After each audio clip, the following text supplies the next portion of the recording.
So reading from the Sri Chaitanya Charitamrita, Adi Lila, Volume 1, Chapter 1, Text number 19.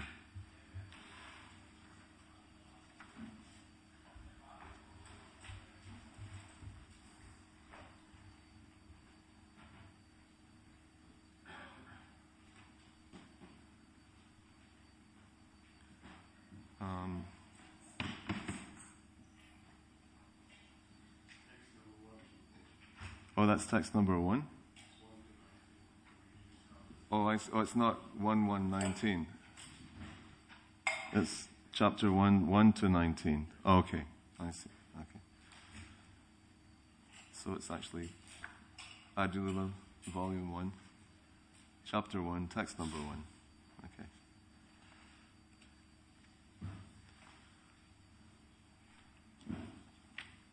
Sri Chaitanya Mahaprabhu is none other than the combined form of Sri Radha and Krishna. He is the life of those devotees who strictly follow in the footsteps of Srila Rupa Goswami.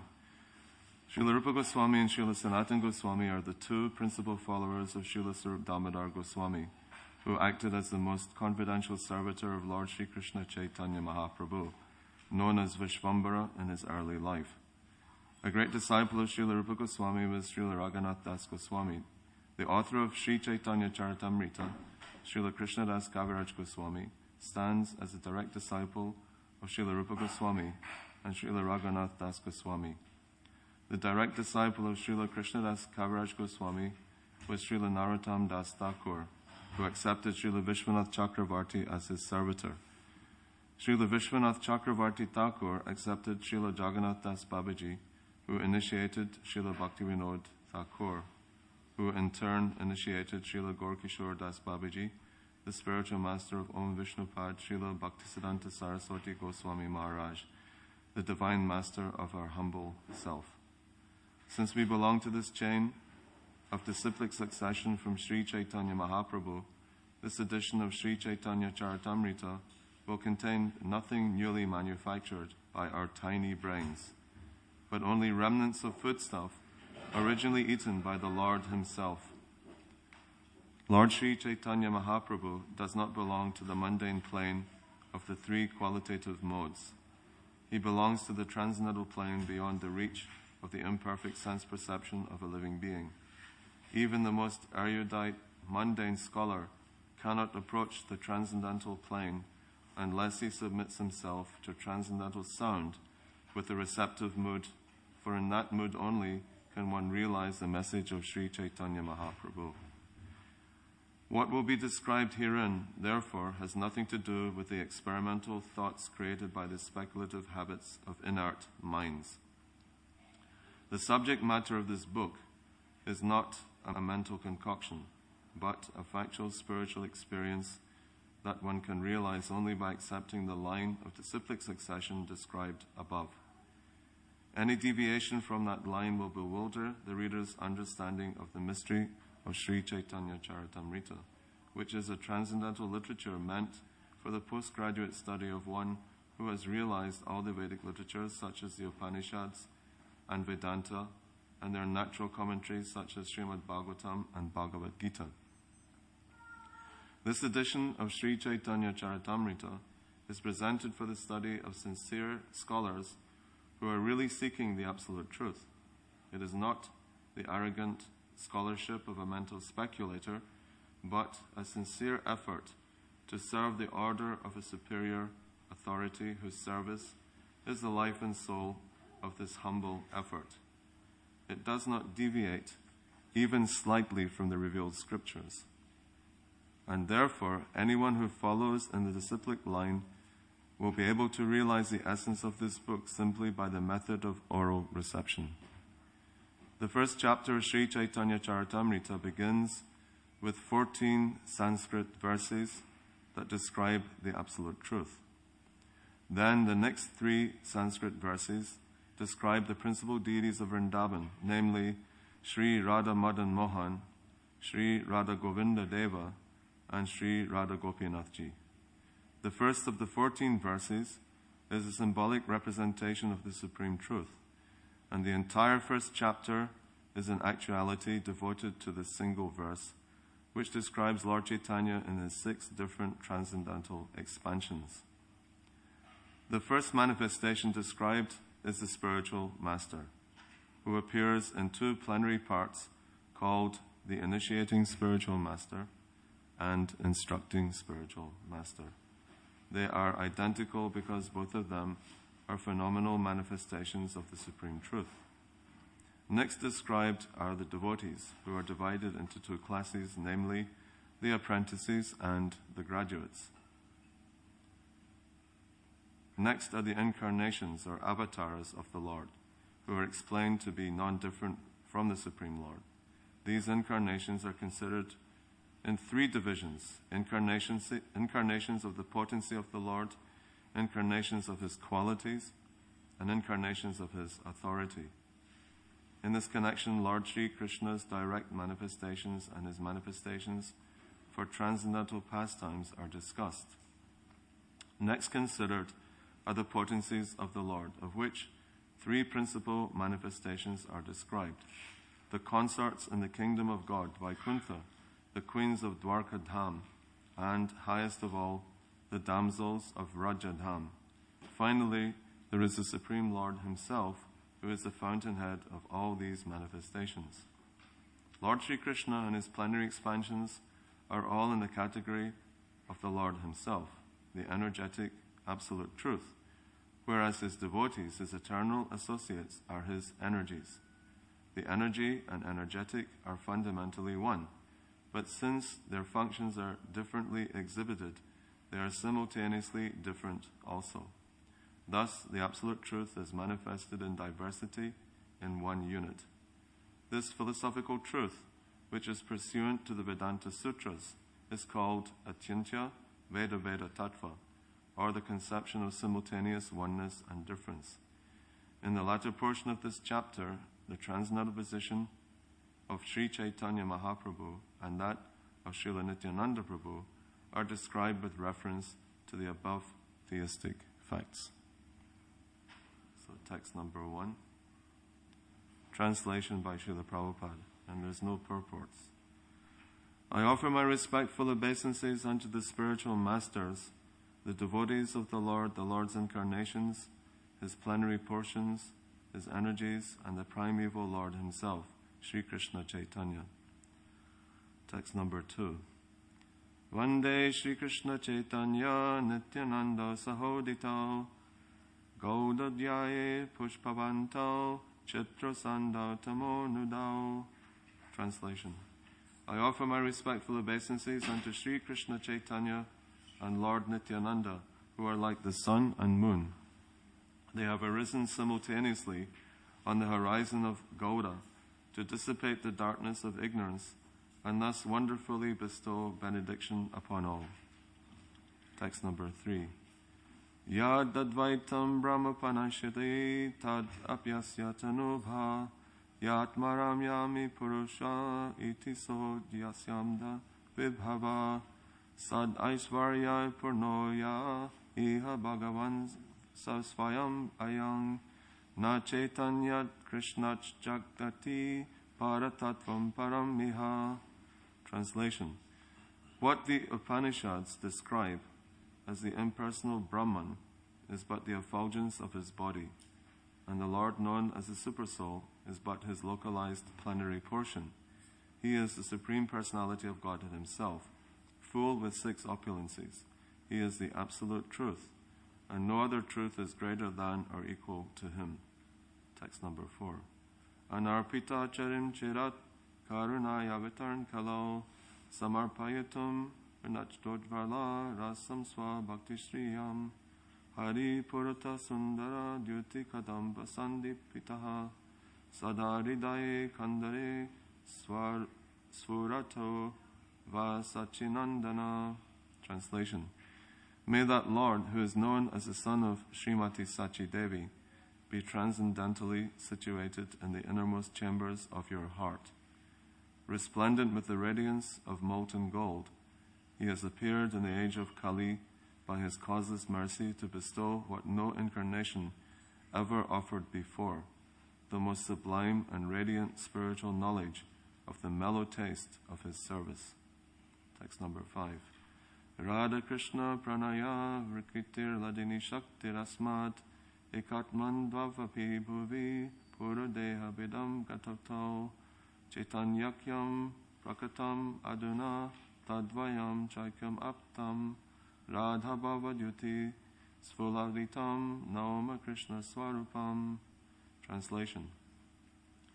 The loving affairs of Sri Radha and Krishna are transcendental manifestations of the Lord's internal pleasure-giving potency.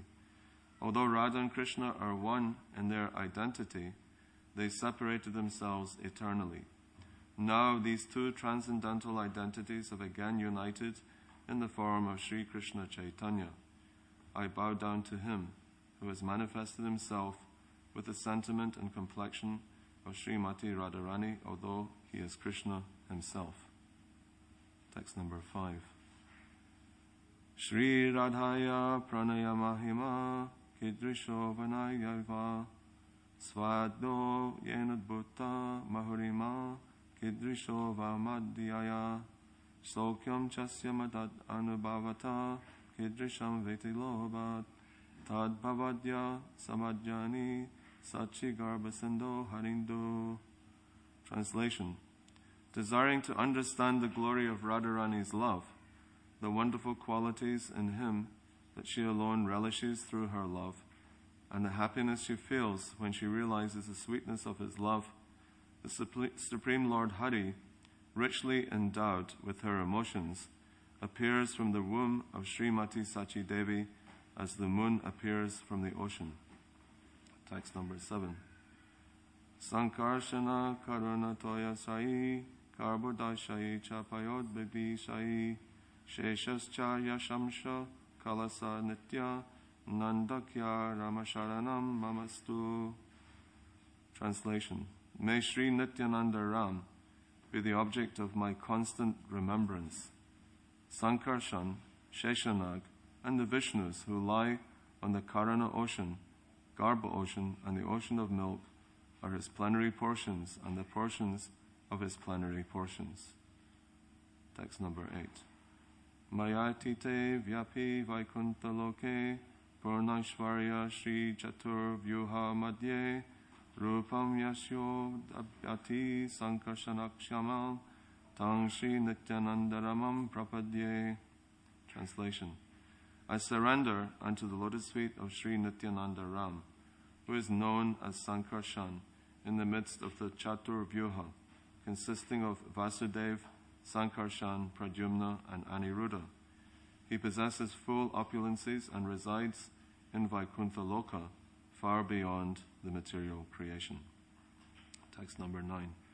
Maya Bharta Chanda Sankashrayanga Sheti Shakshat Karanam Bodhi Madhye Yasyai Kamsha Shripamam Adidevas Tang Sri Nityananda Ramam Prabhadye. Translation. I offer my full obeisances unto the feet of Sri Nityananda Ram, whose partial representation called Karanadakshay Vishnu, lying on the Karana ocean, is the original Purusha, the master of the illusory energy, and the shelter of all the universes. Text number 10. Yas yam sham shila garbhodashai yannavyabjam lokasangatanalam lokashrastu sutika dhama dhatus tang Sri Nityananda Ramam Prabhadye. Translation. I offer my full obeisances unto the feet of Sri Nityananda Ram, a partial part of whom is Garbhodakshai Vishnu.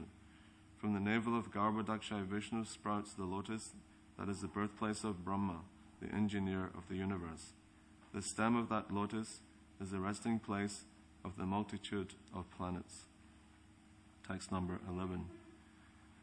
Yashyam shamshamsa paratmat kilanam poshta Vishnu bhati dugdabdi shai shoni bhartayat kalaso pyanantas tang shrityananda ramamam prabhatye.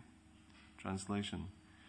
I offer my respectful obeisances unto the feet of Srila Nityananda Ram, whose secondary part is the Vishnu lying in the ocean of milk.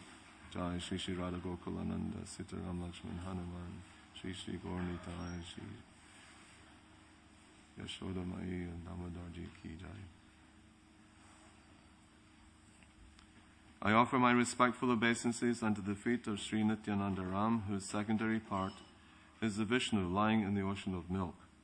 That Kiradakshai Vishnu is the supersoul of all living entities and the maintainer of all the universes.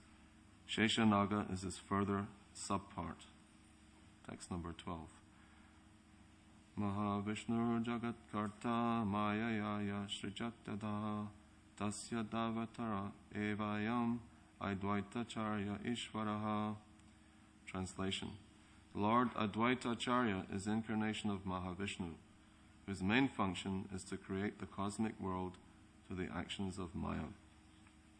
Text number 13. Advaitam Harinadvaitat Acharyam Bhakti Sangshanat Bhaktavataram Isham Tam Advaitacharyam Ashraye. Translation. Because he is non-different from Hari, the Supreme Lord, he is called Advaita. And because he propagates the cult of devotion, he is called Acharya.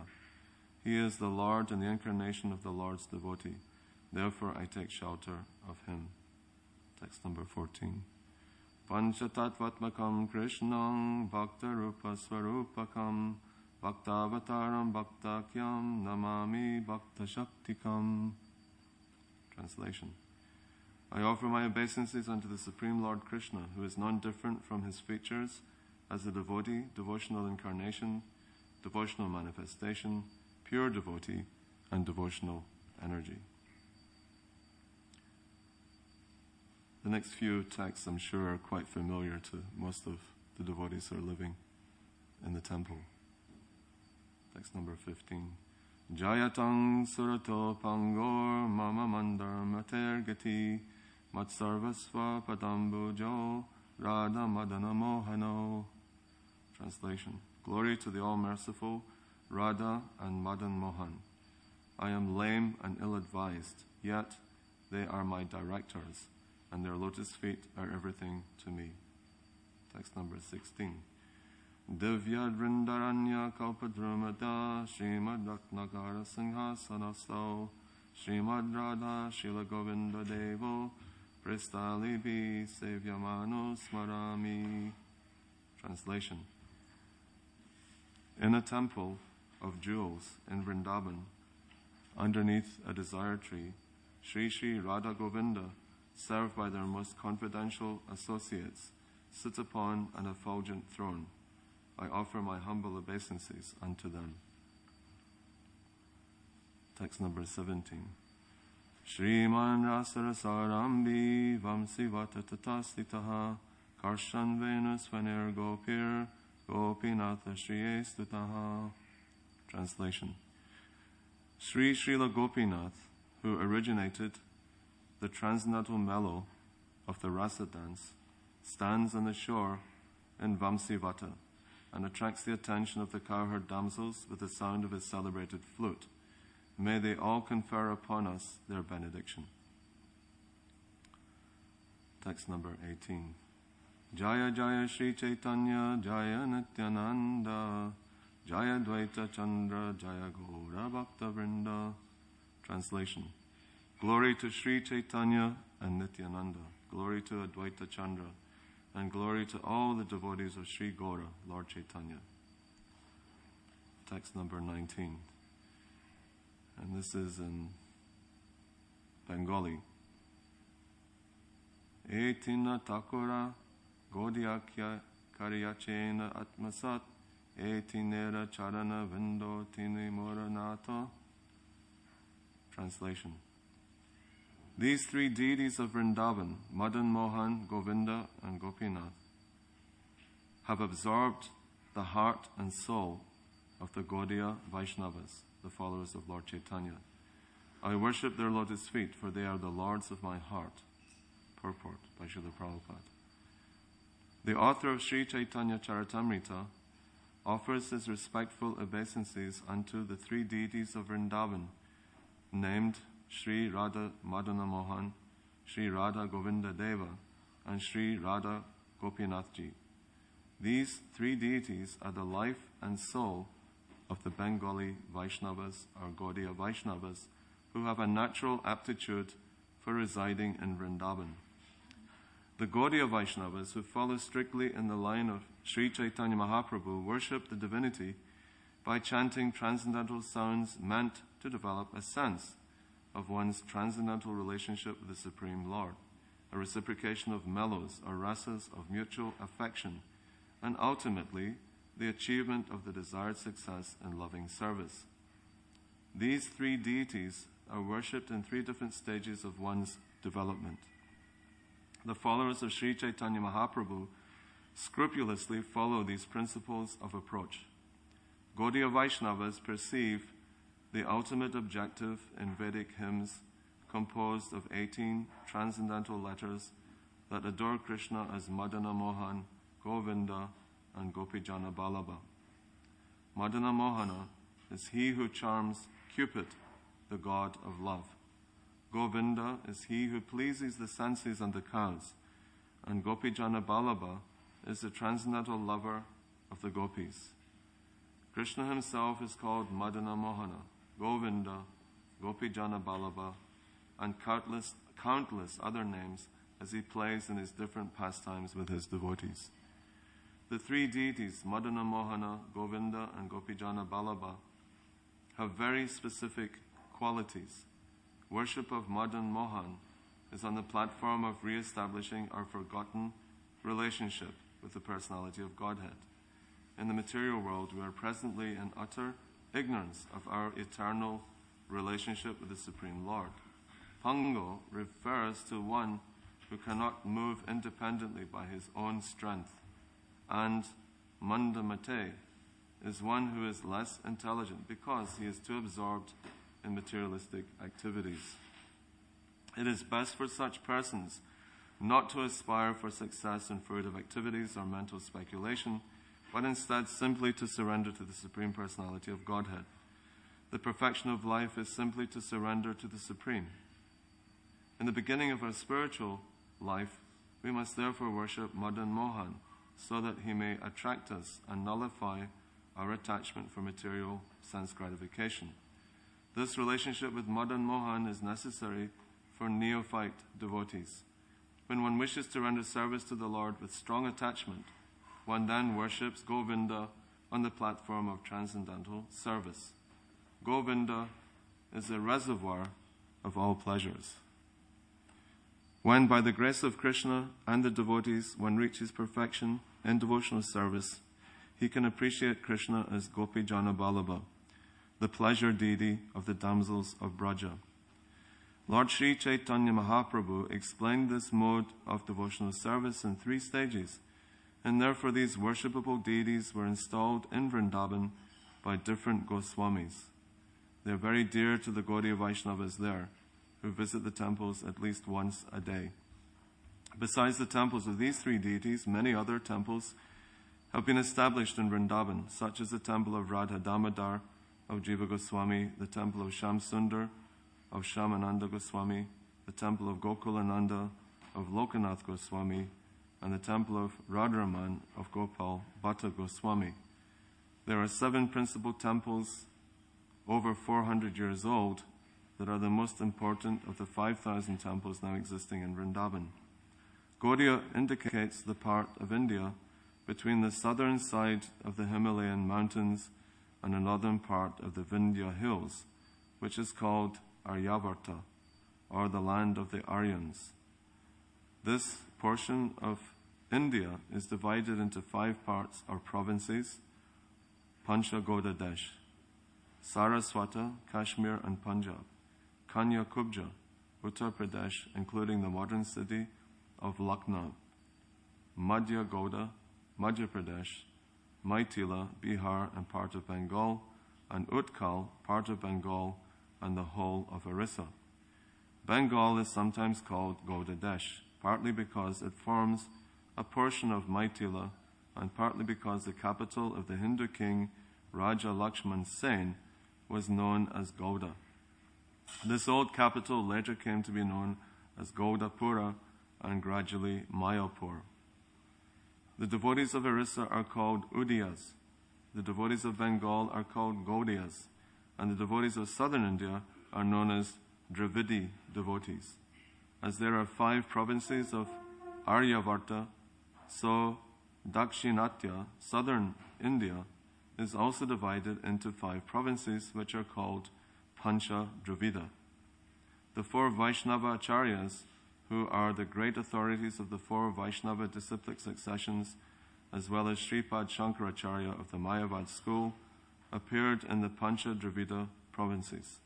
Among the 4 Vaishnava Acharyas, who are all accepted by the Gaudiya Vaishnavas, Sri Ramanujacharya appeared in the southern part of Andhra Pradesh at Mahabhutapuri.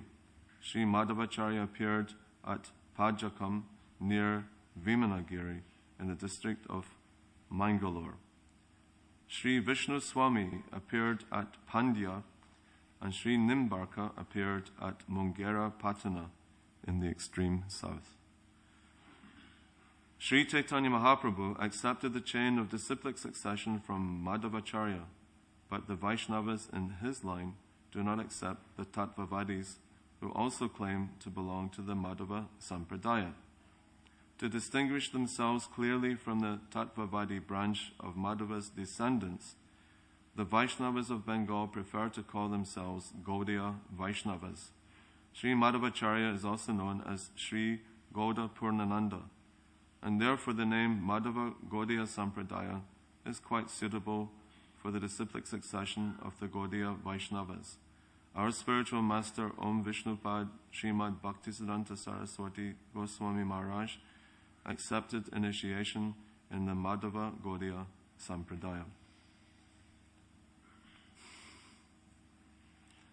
Om Agyana Tamarandasya Gyananjana Salakaya Chakshanamritam Yena Tasmai Shri Gurave Namaha Shri Chaitanya Manobhistam Sapatam Yena Bhutali Swayam Rupakada Mayam Dadati Sva Padantikam Nama Om Vishnu Vidaya Krishna Prastaya Bhutali Shri Mate Bhakti Vedanta Swaminiti Namane Namaste Saraswati Devi Gauravani Pracharine Nirvishesha Shunyavadi Pastachari Zatarine Vansha Kalpaturubhyascha Kripa Sindhu Ve'evacha Patita Ram Pavanebhyo Vaishnavebhyo Namo Namaha Jai Shri Krishna Chaitanya Prabhu Nityananda Shri Advaita Gadadhar Shivasari Gauda Bhaktivinoda Hare Krishna Krishna Krishna Hare Hare Hare Rama Rama Rama Hare Hare. So first of all, I'd just like to inform you I'm not at all a scholar. And although it is a great privilege to speak on Sri Chaitanya Charitamrita, just by hearing these 14 introductory texts that have been chosen by Srila Krishnadas Kaviraj Goswami, and of course preceding that, Srila Prabhupada's summary of the chapter, one can understand that this is, as Prabhupada has described, the study of Sri Chaitanya Charitamrita. This is a postgraduate book. So that means, first of all, we have to have meticulously gone through the study of Bhagavad Gita, and after understanding fully the purport and the message of Bhagavad Gita, then we go on to study the Srimad Bhagavatam, which already is a very lengthy treatise on so many different aspects of the Supreme Lord and His creation. And then after thoroughly understanding fully the conclusion of the Srimad Bhagavatam, then one is supposed to embark on the study of Sri Chaitanya Charitamrita.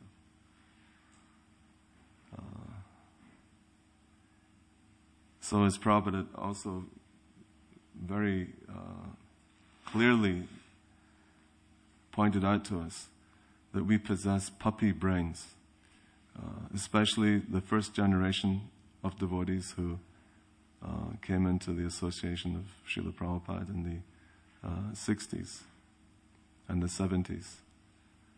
So we certainly were not born into this culture, or we were not born into this particular lifestyle that we've all chosen to follow.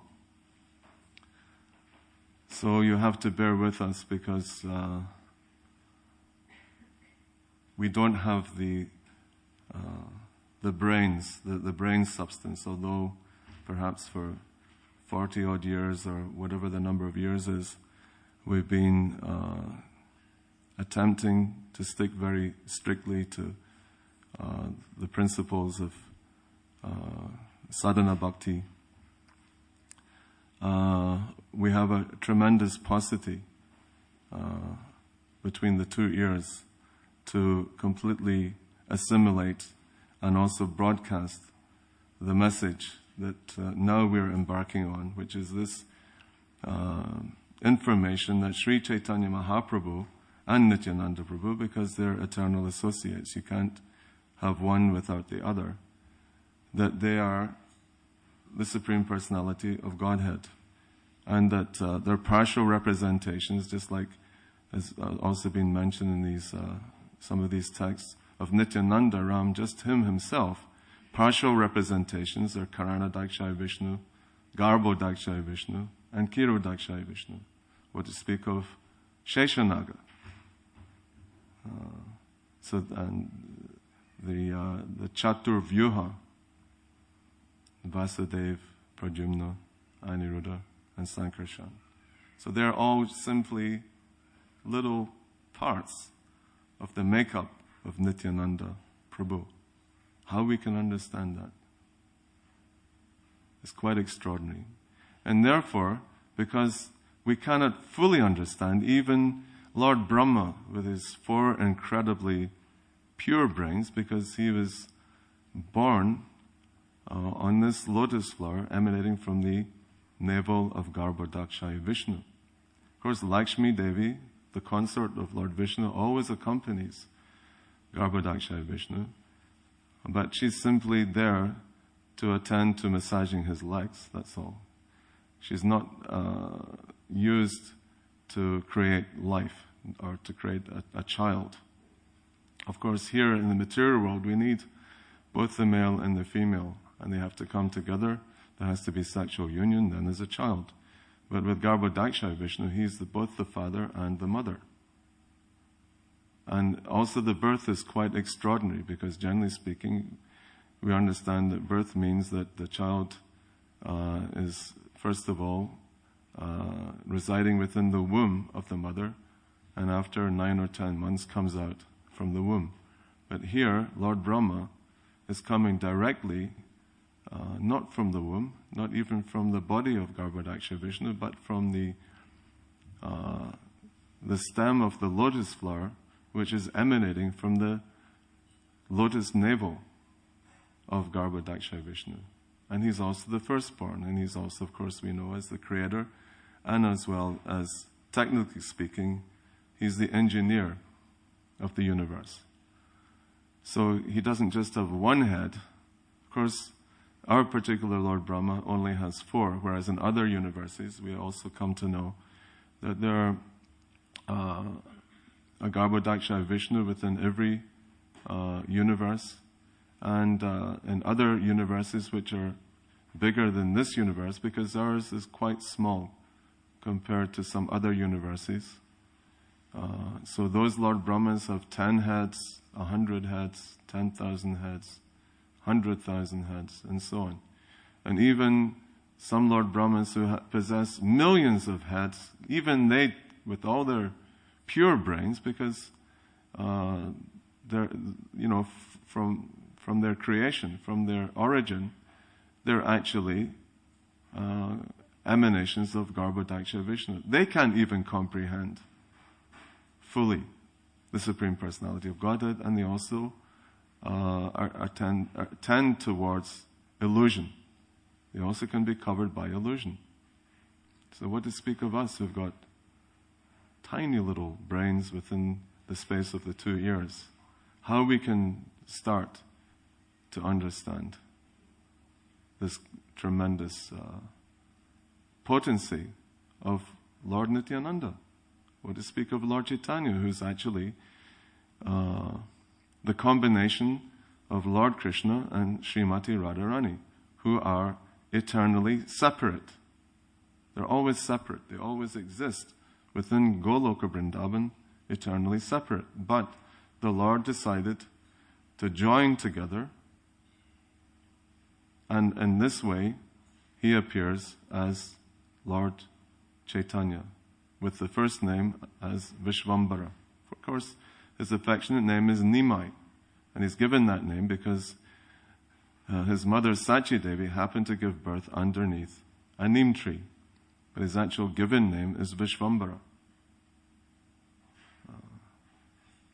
So really, the only way that we can even begin to embark in understanding Sri Chaitanya Charitamrita is to pray to the mercy of the Panchatattva initially, and then after chanting Jai Shri Krishna Chaitanya Prabhu Nityananda Shri Advaita Gadadhar Shivasadi Gaur Bhaktivinoda, then we pray as often as possible, and we glorify the Supreme Lord and beg for His mercy by chanting Hare Krishna, Krishna Krishna, Hare Hare, Hare Rama, Rama Rama, Hare Hare, and by also very strictly adhering to the line of spiritual masters.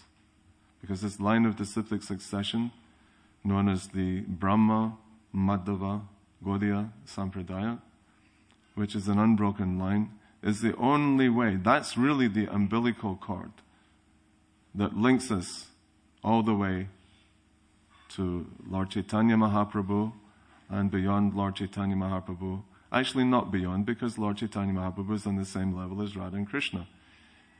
And his pastimes are also going on eternally in Goloka Vrindavan, along with the eternal pastimes of Radha and Krishna, which we have come to know about because of Srila Prabhupada coming to the West, disseminating the Maha Mantra, giving us these wonderful books. Prabhupada would always say that he had spent so much blood in compiling these literatures. He had spent so much of his own personal blood. So we shouldn't take these books lightly. We shouldn't also just think, well, this is so esoteric that it's far beyond my comprehension, so I won't read them. I won't read Bhagavad Gita, I won't read Srimad Bhagavatam, and I certainly won't read Sri Chaitanya Charitamrita. No, actually Prabhupada wanted us to read them, even if we couldn't fully understand. But at least by touching these books, by reading the words, because Srila Prabhupada, being the perfect medium, the perfect via medium, Krishna spoke through him. And that's why Prabhupada himself read these books, or had these books read to him, because Krishna directly empowered him. Not just one or two occasions, but constantly. Constantly, because Prabhupada was chosen. Out of all the different disciples of his Guru Maharaj, Srila Bhaktisiddhanta Saraswati Goswami Maharaj, Srila Prabhupada was chosen to be the message carrier of Lord Krishna. He was chosen to be the one who would expand these verses. Of course, the first 18 texts, the first 18 verses of the opening chapter of Chaitanya Charitamrita, Adi Lila, chapter 1, there is no purport. But that's because the purports come much later. They come in the following from text number 19 onwards. Because actually, the first 18 verses are a meditation. This is meant to be a meditation. And that meditation is actually non-different from chanting the Gayatri Mantra. Just like those of you who are fortunate to have been awarded Brahmin initiation or second initiation. So you chant this Gayatri Mantra silently 3 times a day. So that is also linking us directly with Goloka Vrindavan. Because there's so many intimate names of Krishna, particularly Gopi Jana Vallabha. Of course, we also sing Jai Radha Madhava, this prayer that we always sing, composed by Srila Bhaktivinoda Thakur. Before we begin the Srimad Bhagavatam class, also Gopi Jana Vallabha is mentioned. Because this meditation is supposed to actually elevate ourselves to meditating on the lotus feet of the lover of all the gopis, who's constantly sporting with Srimati Radharani and her associates in the pleasure groves of Brajabhumi. And therefore Prabhupada also very much wanted his followers to hanker, to live in that eternal abode, that earthly abode. It appears like that, Gokul Vrindavan. So we had the great fortune to actually to be instructed by Srila Prabhupada to reside there and to become Brijbasis. Because that's the perfection of this human life, is to desire to become a simple, humble Brijbasi.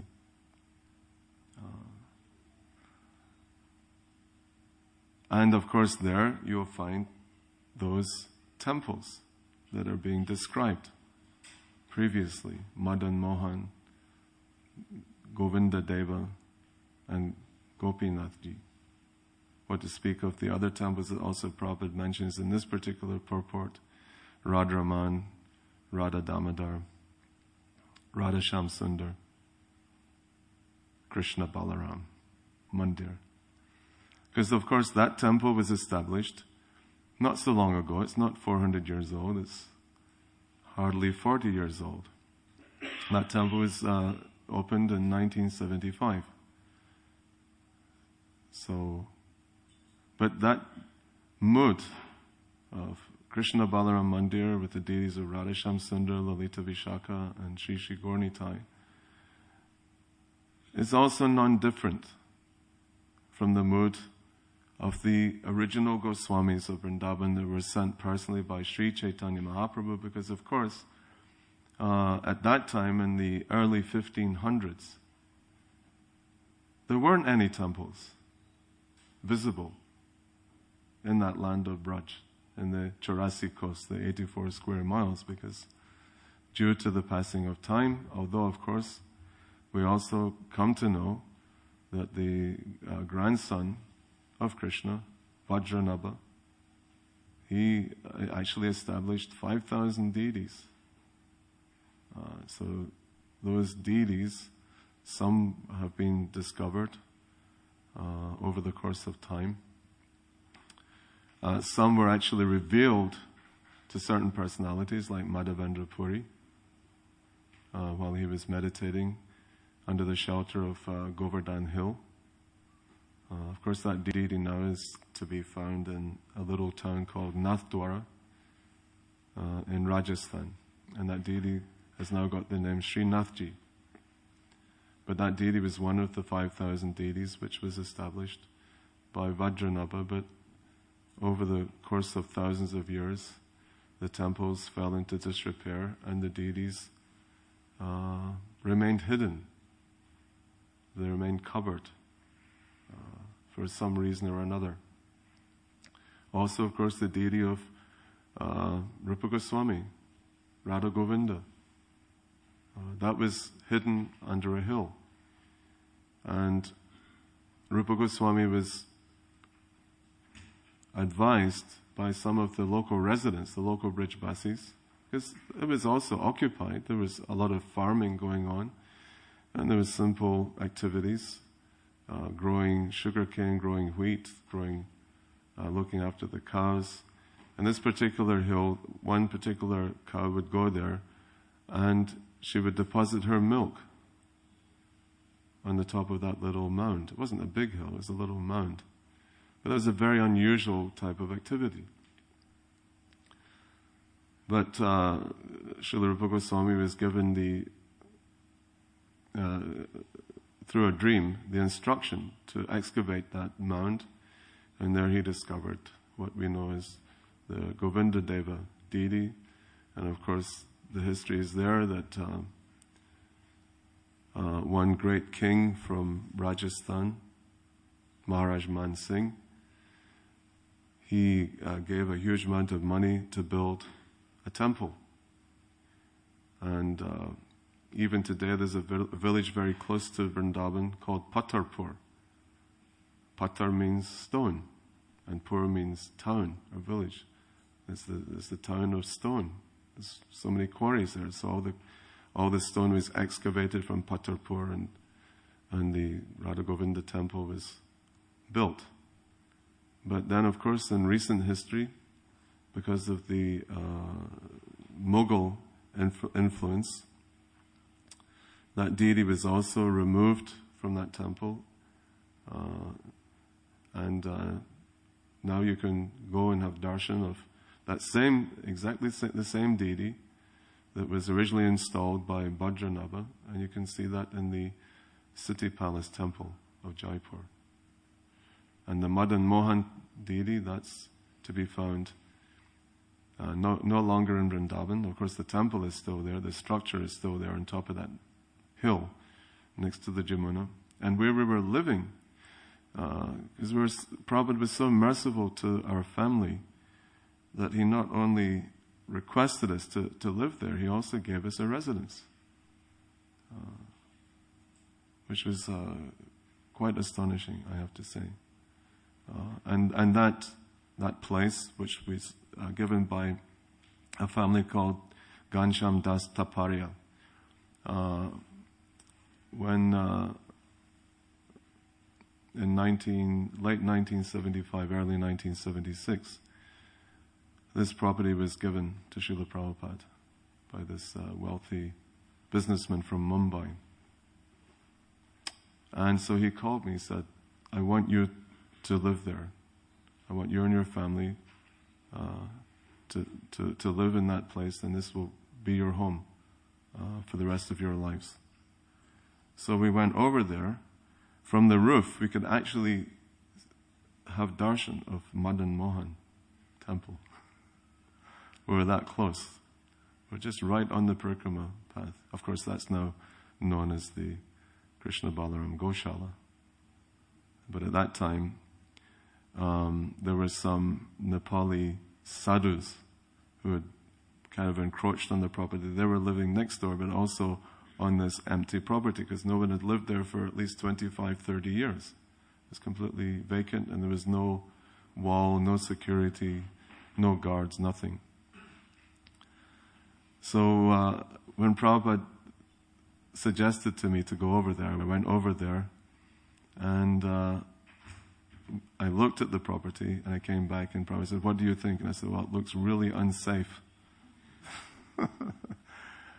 And Prabhupada said, no, you hire what's known as a chokidar. A chokidar is a security guard. And he said, you hire him, he'll come at night, he'll carry a big stick, and he'll walk around the house, and he'll bang the stick on the ground, and he'll call out, Radhe, Radhe. And in this way, you'll know that he's awake, because he's keeping an eye out for you. He said, and that way, you'll never be disturbed.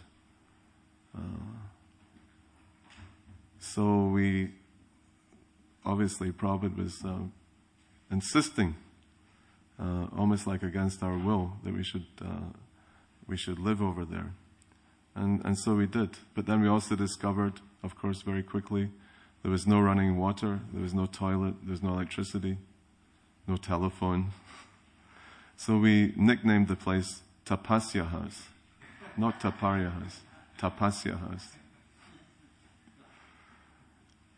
But then Prabhupada called me again and he said, so now that you're staying there, you should do business over there. So not only did he give us a place to live for our family, but he also gave a means of support. Just see how loving and how merciful Srila Prabhupada was. And that's where we started the mukut business, making crowns and outfits for the different temples in ISKCON. At that time, in the 1976, we had about 120 temples. So Prabhupada said you should travel around and get orders and then come back, and then you should set up a workshop and employ local workers. And in this way, go into direct competition with all the mukutwalas in Loy Bazaar. And he said from that business, then you can also improve your living standards. You can build some toilets and a shower and, put in an electric line and get a phone connection. Because, Prabhupada was also very practical too. He understood that we Westerners certainly could never live like the original, Goswamis of Vrindavan, just, walking here and there and living under a different tree every night. That's not really householder life. That's sannyas life. But even our sannyasis can't do that. Not possible. Even Tamal Krishna told me he was studying the life of one very famous French saint, Saint Teresa. And she's recently, some of her bones came to the UK. She's been on tour, or at least her bones have been on tour for the last 15 years, or maybe longer than that. And she's the saint known for just doing small things, not big things, not miraculous things, but just like forgiving someone she really never liked in her life, but now she's trying to create, a nice relationship. Or just thinking of, well, maybe I can go to this house and bring some bread to this person, and like that. Just she's the saint of small things, small pious acts. And it's actually these small pious acts of kindness that Prabhupada was constantly showering upon us that made us so attached to him in so many different ways. So in the same way, Krishnadas Kaviraj Goswami, he's showering us with all this amazing transcendental information, how to be successful in practicing, how to surrender to the lotus feet of Krishna. That's Krishna consciousness, to always be conscious of Krishna's lotus feet. How to be constantly forming this meditation, and it should be unbroken meditation, just like Prabhupada's meditation on the instructions that he was given by his Guru Maharaj were there, always prominent in his mind, and that's why he became so successful, because he followed whatever instructions he was given by his Guru Maharaj. He followed them to the letter. And because of that, because of his dedication to his Guru Maharaj, who is of course coming in this amazing line, this Brahma Madhava Gaudiya Sampradaya line, then he received the mercy of all the predecessor acharyas. Because we can't do it ourselves. Ourselves, we're very insignificant, very weak. We have no power. But the power comes through this line of disciplic succession by pleasing the previous acharyas. By constantly carrying in our hearts all the instructions of the predecessor spiritual masters. And because they're already back home, we can also pray for their mercy, and at the end of our journey, because we're all on our own individual journeys, so at the end of our journey, we'll also meet them. Because spiritual life is eternal. Material life is temporary. Very simple to kind of meditate on that. Material life is temporary. Spiritual life is eternal. So what should we be practicing? It's pretty obvious, isn't it? We should be practicing spiritual life because that's eternal. And because we know that we're eternal. The body, of course, is not eternal. But we know that we as individuals are eternal servants. Because that's our job description. It's like in the material world, everyone's asking you, well, what's your job description? Let me see your CV. What are you good at? How can you be engaged? But actually, our eternal job description is that we are Krishna's eternal servants. So if we also want to submit our CV at the end of this journey and be successful, then we have to perfect the chanting of Hare Krishna, Krishna Krishna, Hare Hare, Hare Rama, Rama Rama, Hare Hare. And that's what we should be thinking of at the time of death. Then that's actually our guarantee. Our guarantee that, all right, you've passed. Now you've got the perfect job description. You're the eternal servant of Krishna. Then you go back to him. He's so merciful because he doesn't refuse anyone who's a sincere soul.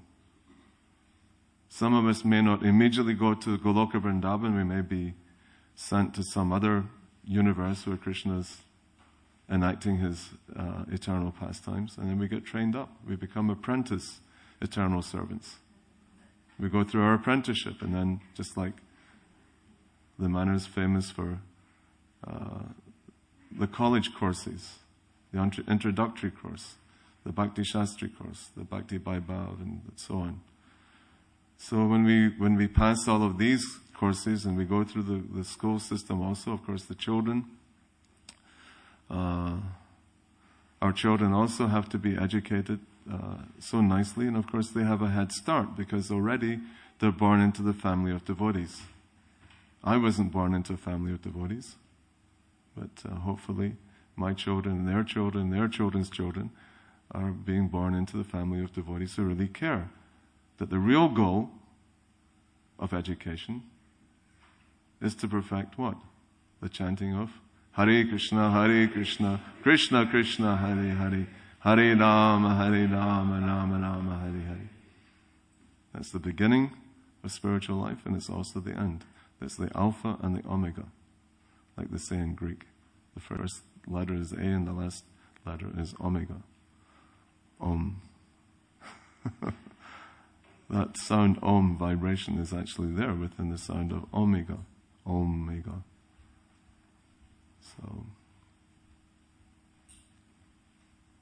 So we're also being educated. Of course, this is the topmost platform, so we shouldn't take it lightly.